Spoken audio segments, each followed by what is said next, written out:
நெல்லை மாவட்டம் பாபநாசம் அருகே கனமழை காரணமாக கால்வாயில் உடைப்பு ஏற்பட்டு அறுவடைக்கு தயாராக இருந்த கரும்பு பயிர்கள் வெள்ளத்தில் அடித்துச் செல்லப்பட்டன.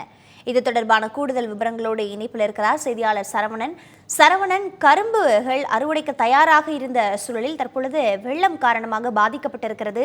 அங்கு இருக்கக்கூடிய நிலவரங்கள் என்னவாக இருக்கின்றன? விவசாயிகள் என்ன சொல்றாங்க? வணக்கம் பிரீதா. நெல்லை மாவட்டம் பாபநாசம் அருகே இருக்கக்கூடிய அணவன் குடியிருப்பு என்ற கிராமத்தில் சுமார் 500க்கும் மேற்பட்ட குடும்பங்கள் இங்க வசித்து வராங்க. இவங்க முழுக்க விவசாயத்தை நம்பிதான் தங்களுடைய வாழ்வாதாரத்தை நடத்திட்டு வராங்க. இப்படி இருக்க ஒரு சூழல்ல சுமார் 500 ஏக்கர் பரப்பளவுல ஊரை சுற்றி கரும்பு, நெல், வாழை போன்ற பயிர்களை பயிரிட்டு வருகிறார்கள்.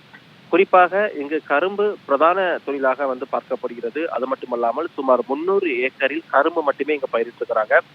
ஆண்டுதோறும் பொங்கல் பண்டிகையை முன்னிட்டு அணவன் குடியிருப்பு கிராமத்திலிருந்து விளைவிக்கப்படக்கூடிய இந்த கரும்புகள் வெளி மாவட்டங்களுக்கும் வெளி மாநிலங்களுக்கும் கொண்டு செல்லப்படுகிறது. இந்த நிலையில் கடந்த 3 தினங்களுக்கு முன்பாக நெல்லை மாவட்டத்தில் தொடர்ச்சியாக பெய்த கனமழை காரணமாக இங்க இருக்கக்கூடிய வயலுக்கு நடுவே செல்லும் வடகோடை என்ற மேலக்கிளியான் கால்வாயில் கடும் வெள்ளப்பெருக்கு ஏற்பட்டது. இதனால் கால்வாயில் உடைப்பு ஏற்பட்ட நிலையில் காட்டாற்று வெள்ளமானது வயல் பகுதியில் புகுந்ததால் அங்கு பயிரிடப்பட்டிருக்கக்கூடிய கரும்புகள் அனைத்துமே வெள்ளத்தில் அடித்து செல்லப்பட்டன. சுமார் 10 ஏக்கர் அளவில் கரும்பு பயிர்கள் காட்டாற்று வெள்ளத்தில் சாய்ந்து கிடப்பதால் விவசாயிகள் பெரும் கவலையில் இருக்கிறாங்க. பொங்கல் பண்டிகைக்கு இன்னும் 1 மாதமே இருக்கக்கூடிய சூழ்நிலையில் அறுவடைக்கு தயாராக இருந்த கரும்பு பயிர்கள் வேரோடு சாய்ந்து வந்தது தற்போது ஒட்டுமொத்த விவசாயிகள் மத்தியிலே ஒரு வேதனையை ஏற்படுத்தியிருக்கிறது.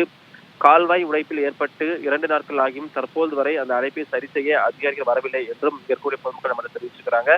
காட்டாற்று வெள்ளம் வயல் பகுதியை நோக்கி சீறி பாய்ந்த காரணத்தினாலேயே இவ்வளவு பெரிய சேதம் ஏற்பட்டுள்ளதாகவும் அங்க இருக்கக்கூடிய விவசாயிகள் தெரிவிச்சிருக்கிறாங்க.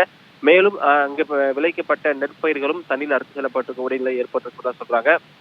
சுமார் 100 ஏக்கர் நெல் பயிர்கள் தண்ணியில மூங்கி இருக்குது.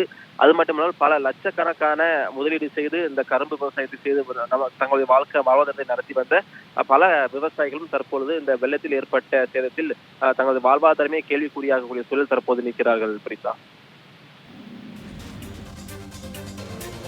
விவரங்களுக்கு நன்றி சரவணன்.